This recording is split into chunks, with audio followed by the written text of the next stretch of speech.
नमस्ते दोस्तों, आज सुनिए हिंदी की वरिष्ठ कथाकार उर्मिला शिरीष जी की लिखी हुई कहानी नानी की डायरी।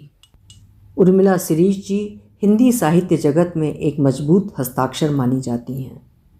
प्रस्तुत है उनकी कहानी मेरी जुबानी। मैं हूँ सीमा सिंह। दिनांक 7 मार्च 2015। बहुत पढ़ी लिखी नहीं हूँ। जब शादी होकर आई थी तो अक्षर भर पहचान पाती थी। वर्णमाला आ से लेकर शत्रज्ञ तक और 12 खड़ी। धीरे धीरे अक्षर मिलाकर किताब बाँचना शुरू किया था तो पढ़ना सीखा। जोर जोर से पढ़ती थी तो सब सुनते थे। जेठ जी, जिन्हें हम सब लोग दादा कहते थे, कहते, रमा पढ़ जाओगी तो रामायण और रामचरितमानस जरूर पढ़ना। दुर्गेश अर्थात मेरे पति को हमेशा बाहर रहना पड़ता है तो चिट्ठी जरूर लिख लोगी। दादा इतने सहृदय इंसान थे कि उनकी उदारता, दयालुता और दानशीलता की कहानियाँ दूर दूर तक सुनाई जाती थी। वही दादा आज मृत्यु का इंतज़ार कर रहे हैं, एकदम अकेले में, अपनों से दूर, परायों के बीच। अंतिम क्षणों में जब मृत्यु का आभास उन्हें हुआ होगा और आंखें खोलकर उन्होंने देखा होगा तो किस किसके चेहरे उनके सामने आए होंगे। मुँह का धागा टूटा भी होगा या नहीं, या तड़पते हुए प्राण त्यागे होंगे। अकेलेपन की वो यातना, वो फड़फड़ाहट। दादा की इस मृत्यु को सबने ये कहकर महिमा मंडित कर दिया कि वे बात करते करते स्वर्ग सिधार गए। हमें पता चला था कि उनकी इच्छा न होते हुए भी बहू बेटों ने गांव भेज दिया कि उन्हें यहाँ रखा ही नहीं जा सकता। बहुत ज़्यादा बोलते हैं, लड़ते हैं, टोका टाकी करते हैं। अब उनको झेला नहीं जा सकता। कौन झेलेगा उन्हें? कैसे कह दिया, किस मुँह से? एक पूरा जीवन अंतिम छोर पर खड़ा अपनों की बाट जो रहा था और अपनों ने तर्क वितर्क करके उस प्रतीक्षा को ही अनंत के छोर पर छोड़ दिया था। जिसने अपना पूरा जीवन बच्चों को समर्पित कर दिया था, उसी के लिए न घर में जगह थी, न दिल में, न विचारों में। ये वही दादा थे जिनकी बात को कोई बड़े से बड़ा नेता और अफसर टाल नहीं सकता था। हम जानते हैं कि उस समय के कई डाकुओं का समर्पण उनकी वजह से हुआ था, अन्यथा वे खूंखार डाकू यूं ही सरकार के सामने अपने हथियार डालते। पर ये दादा की उपलब्धियां थीं, बच्चों की नहीं। बच्चे तो उन उपलब्धियों को दादा के किस्से माना करते थे। दिनांक 16 अप्रैल 2016। और आज किसानों का आंदोलन देखकर तबीयत घबराने लगती है। मंच पर भाषण देने वाले नेता, अभिनेता और शहरी लोग क्या जाने किसानों का दर्द, परेशानियाँ, उनका संघर्ष, प्रकृति और उनका संबंध। हमने तो पूरा जीवन गांव में बिताया है। छोटे जेठ यानी काका जी सुबह निकलते थे हल बखर और बैलों के साथ। दिन भर सिर उठाने की फुर्सत नहीं मिलती थी। गर्मी के मारे रंग काला पड़ जाता था, पाँवों में सूजन आ जाती थी, पर देर रात तक उनको फुर्सत नहीं मिलती थी। आते ही बैलों को चारा पानी देते, चूनी भूसा खिलाते, उसके बाद खुद खाना खाते। इधर रात समाप्त होती, उधर काका ध्रुवतारा देख कर उठ जाते। पहले कुएं से पानी लाते, ठंडा ठंडा साफ पानी। बैलों को ढीलते, फिर से चारा पानी देते, फिर बैलगाड़ी लेकर चल देते। कलेवा और नहाने के बीच वे जोर जोर से सुंदरकांड का पाठ करते। कलेवा में महरी और दूध होता, या दूध दलिया, दूध रोटी, कभी कभी दही रोटी। सूरज उगने से पहले वे खेत पर पहुंच जाते। पूरा महीना निकल जाता बखरनी ख़त्म करने में। फिर बीज बोना, फिर सिंचाई करना, खरपतवार निकालना, जानवरों और चिड़ियों से फसल को बचाना। अगर इस बीच बारिश हो गई, ओले गिर गए या पाला पड़ गया तो लहराती फसल को मरा मुरझाया काला पड़ता देखकर घायल पखेरू की तरह गिर जाते काका। तड़पते, रोते, कलपते काका को कर्ज पटाने की चिंता में हमने रात रात भर जागते हुए देखा था। हिसाब करती उनकी उंगलियां कैसी तो कांपती थीं। काका जीवन भर खेती किसानी करते हुए उसी माटी में मिल गए। किसानी से ना उनका कोई मकान बना, ना गाड़ी खरीदी गई, ना उनको कभी हंसते हुए देखा था। हे राम! काका की ज्योति जमीन का यूं सौदा होते देख हमारा मन भरभरा कर रोने को हो रहा है। काका का चेहरा हर चीज़ में दिखाई दे रहा है। काका, तुम माफ़ कर सकोगे? हमें याद है आपने अपनी सारी चीज़ें हमें सौंपी थीं, पर हम आपकी किसी भी चीज़ को सुरक्षित न रख सके। दिनांक 10 अप्रैल 2016। काका की ज़मीन, काका के खेत, काका की आखिरी विरासत। काका की ज़मीन और खेत, हमने इसी ज़मीन पर ज्वार बाजरा की खेती देखी थी। देखे थे पीले पीले भुट्टे यानी मक्का, गेहूं के हरे हरे खेत, फिर पीले होते खेतों को देखा था। उन सूखे दरार भरे खेतों को भी देखा था जो सूखा पड़ने पर बदसूरत हो जाते थे। आज वे खेत अपने इतिहास के साथ, यादों के साथ खड़े हैं। इन्हीं खेतों में बच्चे अपना हिस्सा लेने आए हैं। हिस्से, खेतों के हिस्से या दिलों के हिस्से। धरती तो वही है, रेखा खींच दी थी, मेड़ बना दी थी कि ये मेरा, ये तेरा, ये मेरी फसल, ये तेरी फसल, ये मेरा पेड़, वो तेरा पेड़। पर कुएं से आने वाला पानी नहीं बट पाया था, क्योंकि वो बीचों बीच था। सोच रहे हैं सारे गांव वालों को बुलाएं, उन गांव वालों को जिनके खून की यहाँ की माटी में तासीर है, सांसों में यहाँ की हवाओं की गंध है, पुरखों का दिया संस्कार है। उनसे कहें कि ज़मीन पर या खेत पर मेरा तेरा का हिसाब कैसे बनेगा। काका का खून पसीना बहा था, पेड़ों के रूप में उनके सपने खड़े थे, फसलों के रूप में उनके सपने खिले थे, फसलों के रूप में उनकी कामनाएं फलती फूलती थीं। उन्होंने अपने प्रयासों से, मेहनत से, संबंधों की गाढ़ी कमाई से तालाब बनवाए थे, नहरें बनवाई थीं, कुओं को गहरा करवाया था। उन्होंने अपने हजारों मीलों की यात्रा में यहाँ, हाँ यहाँ पर अपनी ज़िंदगी को विराम दिया था। आओ मेरी सहेलियों, आओ मेरे बुज़ुर्गों, आओ मेरे देव देवियों और समझाओ उनकी औलादों को। करोड़ 2 करोड़ का हिसाब लगाकर क्यों कुदालों से खोद रहे हो उनके सपनों की ज़मीन को। ईमान बदलते हुए सुना था, आज देख रहे हैं हम। दिनांक 11 अप्रैल 2016। सब मिलने आए हैं। दादा और काका को जिन्होंने देखा था, उनके साथ लंबे समय तक रहे थे, उनके साथ पंगतें खाई थीं, उनके चबूतरे पर बैठकर कुछ ने गप्पे लगाई थीं, तो कुछ ने अपने दुख सुख साझा किए थे, तो कुछ ने अपना जीवन खोल कर रख दिया था, किताब की तरह। दुर्गेश के साथ वाले भी आ गए हैं। सब बैठे हैं चुपचाप, एक दूसरे का चेहरा देख रहे हैं। बार बार होठ खोलते हैं, फिर बंद कर लेते हैं। ये बैठक साक्षी रही है, तभी तो इसमें बैठकर स्मृतियों की नदी में स्नान कर रहे हैं। आखिर क्यों बेचना चाहते हो? पुरखों की विरासत है, दादा परदादा, उनके दादा भी। दादा की देह तो पीछे ही अग्नि को समर्पित थी, चबूतरा बना है यानी समाधि। उनकी आत्मा यहीं पर है। काका भी अंतिम समय में यहीं आए थे। क्या सोचेंगे? हम तो मानते हैं कि मरकर भी आदमी अपने आसपास रहता है। भैया एक बार सोच लो, बच्चों को शहर में बंगला खरीदना है, विदेश जाना है पढ़ने के लिए। काका, दादा और दुर्गेश भैया के जाने के बाद कोई भी यहाँ आना नहीं चाहता है। हमने कहा था, क्या इतनी कमाई में तुम्हारा पेट नहीं भरता? बेटे चुप, घूर कर देखते रहे। काम में विघ्न न पड़े सो सब सुन गुन रहे हैं। और रमा, तुम काहे चुप हो? जबान पथरा गई तुम्हारी? कम से कम दुर्गेश की ज़मीन तो रहने दो। उसमें कुआं है, बगीचा है, मंदिर है। उस कुएं से हम और 25-30 परिवार पानी भरते हैं। जो खरीदेगा वो हमें पानी क्यों देगा? वो मंदिर तोड़ देगा, पेड़ काट देगा। हमने अपनी आंखों से आते आंसुओं को पोंछा और बाहर अंधेरे में देखने का नाटक करने लगे। हम किससे कहें? हमारा बेटा नहीं चाहता कि इस ज़मीन को यूं ही छोड़ दिया जाए। उसे ज़मीन और मकान से जुड़ी भावनाओं से नहीं, उसकी कीमत से मतलब है। दिनांक 11 अप्रैल 2016। ज़मीन की रजिस्ट्री कल होनी है। पौर में हम सब लेटे हैं। बेटा बार बार उठकर मच्छर मार रहा है, उसे नींद नहीं आ रही है। पता नहीं आपने कैसे अपना जीवन बिताया होगा इस घर में, इस नरक में। हमने सोने का बहाना रहने दिया। बहू ने बेटे से कहा, वो प्लॉट वाले से बात कर लेना, रिमशा के नाम करवाना है। उसकी आवाज़ में आदेश की धमक है, अधिकार की दबिश है।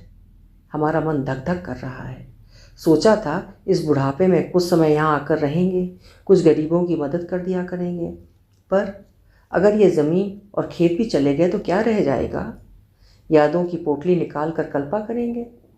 हमने अपनी छाती पर हाथ रखा, मानो सांत्वना दे रहे हों। फिर बेटे का कंधा थपथपाया। एक बात मानोगे? क्या? अभी ना बेचो तो? हमारे जिंदा रहते हुए हमें क्या ज़रूरत है? शहर की आबो हवा बदल गई है। बदलाव के लिए अपना गांव, खेत, ज़मीन, बाग बगीचा बना रहने दो। जो लोग हमारी वजह से पल पुस रहे हैं वो कहाँ जाएंगे? आपको उनकी इतनी चिंता क्यों है? नीलेश की चिंता नहीं है, उसे अमेरिका जाना है। वो वहाँ की सबसे बड़ी यूनिवर्सिटी में MBA करना चाहता है। 80 लाख रुपए चाहिए। वो पढ़ जाएगा तो बड़ी नौकरी भी मिल जाएगी। इतनी महंगी पढ़ाई। हमारा मुंह खुला का खुला रह गया। नीलेश की पढ़ाई करवाने के लिए 10-12 परिवारों को भूखों मरने के लिए छोड़ दिया। ये नया चलन क्या चल गया? लाखों करोड़ों की डिग्री बैंक के पास गिरवी, प्लॉट गिरवी, बच्चे पर उस कर्ज को चुकाने का दबाव अलग। कितने बच्चे घबरा कर आत्महत्या कर लेते हैं या लोन के चक्कर में अपना जीवन बर्बाद कर लेते हैं, पर कौन समझाए। दिनांक 12 अप्रैल 2016। अभी अंधियारा है। यहाँ का अंधियारा सुंदर होता है, हलचल से भरा, परिंदों के कलरव से भरा, ढोर डंगरों की आवाज़ों से भरा। लोग खेतों की तरफ निकल रहे हैं। कुछ घरों में नल लग गए हैं तो पानी वहीं से भरने के लिए अड़ोस पड़ोस के बर्तनों की लाइन लग गई है। खेतों में अभी सूखा पड़ा है, फसल कटने के बाद का सूखा, सूनापन। कतार में चलते जानवर धीरे धीरे जा रहे हैं क्योंकि घास नहीं है चरने के लिए। गायत्री ने उबले आलू की सब्जी, शुद्ध घी की पूरियाँ, आम का अचार रख दिया है। शहर में रजिस्ट्री के बाद खाना खाएंगे। 14 साल से लेकर 78 साल की उम्र तक, यानी आज तक, इस गांव में, इस घर में आना जाना लगा रहा था। आज हम 78 के हो गए हैं। लग रहा है 14 युग से हमारा नाता इस घर से बना हुआ है। 14वें युग से शुरू हुई हमारी यात्रा आज ठहरने जा रही है। कुल देवी, कुल देवता, रसोई घर, पूजा घर, जलधरा, नहान घर, तबेला, जानवरों का बेड़ा, सीमेंट की बनी टंकी, आंगन के बीचों बीच बना तुलसी धरा, दीवार के ऊपर झुकी पीपल की डगालें, पौर के दाएं तरफ के कमरे में दादाजी रहते थे। उनके मेहमान रुका करते थे। साल भर मेहमान रहते थे। तब सूचना देने के लिए न टेलीफोन था, न चिट्ठी पत्री आती थी। बस घर की दीवार पर कौआ काँव काँव करते रहते थे और हम मान लेते थे आज फिर कोई नया मेहमान आ रहा है। कौआ और मेहमानों का आत्मीय संबंध होता था। वहाँ उनकी बैठकें होती थीं, लिखा पढ़ी होती थी। बाईं तरफ का कमरा बहुओं के लिए था। पौर में कई आले बने हैं, छोटे बड़े आले, जिनमें लालटेनें और कांच के ढक्कन लगे दीपक रखे जाते थे। लालटेन का ग्लास और दीपक के ग्लास साफ करना भी एक हुनर जैसा होता था। जितना ज़्यादा कांच चमकेगा उतना ही अधिक बाती का प्रकाश फैलेगा। पूजा घर में 4 सीढ़ियाँ बनी थीं, अलग अलग मूर्तियों के लिए। जाकर दर्शन कर रहे हैं, माथा टिका रहे हैं, प्रार्थना कर रहे हैं, विदा ले रहे हैं हमेशा के लिए। हम पागलों की तरह सब जगह आ जा रहे हैं। पुस्तकालय खाली पड़ा है। जहाँ पूरी अलमारियाँ किताबों से भरी रहती थीं, वहाँ अब कुछ अटर पटर भरा है। गायत्री बता रही थी सारी किताबों में दीमक लग गई थी, सो सब बाहर फेंक दी या जला दी थी। हाय हाय, क्या जलाते वक्त हाथ नहीं काँपे थे? हम चिल्ला पड़े थे और गायत्री आंसू पोंछने लगी थी। अम्मा, देर हो जाएगी, सामने वाली पार्टी पहुंच जाएगी। 2 बार रजिस्ट्री टल चुकी है, इस बार हमारी तरफ से कोई गलती नहीं होनी चाहिए। हमारे पांव बंध गए हैं या बांध लिए हैं? किसने? इस घर ने? इस जमीन ने? नहीं, यहाँ छुपी बैठी आत्माओं ने, परछाइयों ने, अनदेखी शक्तियों ने। रुलाई आ रही है। मायके से विदा होते वक्त सबसे गले मिलकर रोते थे, खूब रुलाई आती थी, पर यहाँ कोई इंसान नहीं है। फिर भी दीवार को पकड़कर झलक झलक कर रो रहे हैं। रुलाई रुकी नहीं रही है। अम्मा, इमोशनल होने से काम नहीं चलेगा। आपके आंसुओं से हमारी समस्या हल नहीं होगी। आपको मोह छोड़ना पड़ेगा। कब तक छाती से लगाए रखोगी? मोह गनीमत है। उसने माया मोह नहीं कहा, केवल मोह कहा। कैसे छोड़ दे मोह? बचपन से, जवानी की तमाम प्रेम भरी यादों से, तुम सबके जन्म के समय गूंजी रुलाई और किलकारियों से, आज़ादी के दिन की उन बातों से जिनको सुनकर लगा था कि हम आज़ाद हो गए हैं। हम अपनी धरती और अपने आसमान के स्वामी हो गए हैं। वो खुशी, वो उल्लास हमने इसी घर में महसूस किया था। आधी रात को दिए गए उन भाषणों से, रेडियो से प्रसारित होने वाली आवाज़ों से, आकाश में उड़ने वाली सैकड़ों रंगीन पतंगों के दृश्यों से, यहाँ के पक्षियों से, जानवरों से, जिनके बच्चों की तरह हमने नाम रखे थे, खेत खलिहान से, चूल्हा चौका से, सावन भादों की झड़ियों से, झूलों से, चपेटों से, रास रंग से, भजन कीर्तन से, ढोलक की थाप पर नाचती अपनी सहेलियों के पाँवों की थाप से, सुबह चक्की पीसते समय गाए जाने वाले गीतों की ध्वनि से, तुम जमीन नहीं, खेत नहीं, बाग बगीचा नहीं, मंदिर तालाब नहीं, हमारी आत्मा बेचने जा रहे हो। ये कैसी पढ़ाई है? ये कैसे सोने चांदी के बंगले हैं जिनमें लाखों करोड़ों रुपए खर्च हो रहे हैं? हे प्रभु, ये जो बिछड़ रहे हैं, बिखर रहे हैं, जिन जिन के कारण, उनको माफ़ी दे दो। हम इंसान नहीं, रोबोट बना रहे हैं। दिनांक 13 अप्रैल 2016। आज रजिस्ट्री हो गई, ज़मीन खेतों की रजिस्ट्री। बहू बेटे का चेहरा खिला हुआ है, उनके सपनों की आग धधक रही है। सपने तो अपने इरादों से, मेहनत से पूरे किए जाते हैं, ये तो बेची गई विरासत से पूरे किए जा रहे हैं, इसलिए ये पवित्र नहीं है, ये खरीदे गए सपने हैं। आपको किसी को कुछ देना है? बेटा पूछ रहा है। आपका मन हो तो के आगे प्रश्नवाचक। वैसे हमने आपकी तरफ से 21,000 रुपये मंदिर का जीर्णोद्धार करने के लिए दे दिए हैं। बाकी हमारे मुंह से इतना ही निकला। आपके अकाउंट में जमा कर दिए हैं, आप चेक पर साइन कर देना। बेटे ने आगे कुछ पूछने बताने की गुंजाइश ही नहीं छोड़ी। अभी हम लोग घर पहुंचे भी नहीं थे कि चेक पर हस्ताक्षर करने की बात मनवा ली। बेटा तैयारी कर लो। बेटा अपने बेटे से हुलक कर कह रहा था। उधर से भी हुलकती छलकती आवाज़ आ रही थी। अम्मा उदास हो गई हैं, बहू कह रही थी। क्यों अम्मा, आप दुखी हो? सब कुछ खत्म हो गया? सब कुछ। हम होठों ही होठों में बोलकर फूट फूट कर रो रहे हैं। हम कल से रो रहे हैं, रात भर से रो रहे हैं, हम सोते जागते रो रहे हैं। अम्मा, वर्षों से वो खेत यूं ही पड़े थे, अधिया बटिया पर ज़मीन दे रखी थी, साले सब चोरी करके खा जाते थे। अब चिंता तो नहीं रहेगी। पंडित को कह दिया है कि वो घर खाली करके अपना इंतज़ाम कर ले। कहाँ जाएंगे? उनका तो कोई भी नहीं है। दोनों पति पत्नी यहाँ निश्चिंत होकर रह रहे थे, घर को भी संभाल कर रखा था, अब बेघर हो जाएंगे। दिनांक 15 अप्रैल 2016। अम्मा, ये चेक है, इन पर हस्ताक्षर कर दो। चेक बुक सामने रखी है, खाली खाली चेक पर हस्ताक्षर करना है। पूछना और बताना नहीं है, पूछेंगे तो बुरा मान जाएंगे। हमारा मन था कि हम जब भी गांव की ज़मीन बेचेंगे तो सबको कुछ ना कुछ ज़रूर देंगे, हर एक को, हर बच्चे को, लड़कियों को, उनके बच्चों को। सब याद रखेंगे कि नानी दादी ने दिया था। पर ये चेक तो सबकी खुशियाँ छीन रहे हैं। अम्मा, आपने साइन कर दिए? बेटा फ़ोन पर पूछ रहा था। तुम जब आओगे तब कर देंगे, हमने उसे आश्वासन दिया। क्या बात है अम्मा, मन में कोई शंका है क्या? शाम को बेटा आया था, पूछ रहा था। बहू और उसका बेटा बहुत खुश था, चहकता हुआ। थैंक यू दादी, आप मुझे पढ़ने भेज रही हैं। अब कुछ कहने को नहीं रह गया था।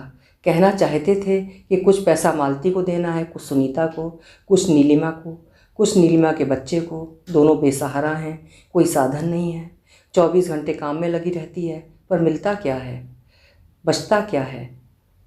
अम्मा, क्या सोच रही हो? कितना मिला था, कितना बचा है? कुछ पैसे हमारे लिए, बुढ़ापे के लिए, बीमारी के लिए।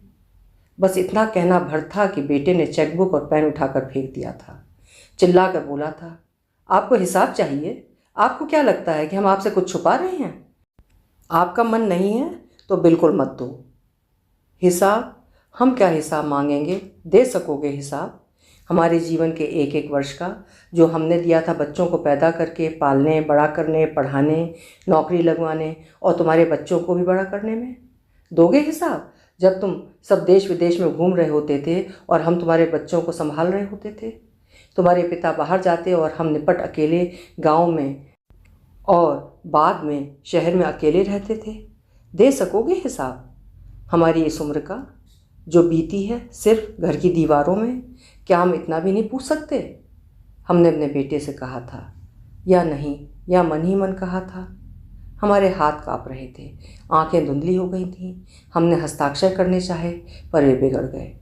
शायद बेटा सोच रहा होगा हमने जानबूझकर हस्ताक्षर बिगाड़े हैं। दिनांक 19 अप्रैल 2016।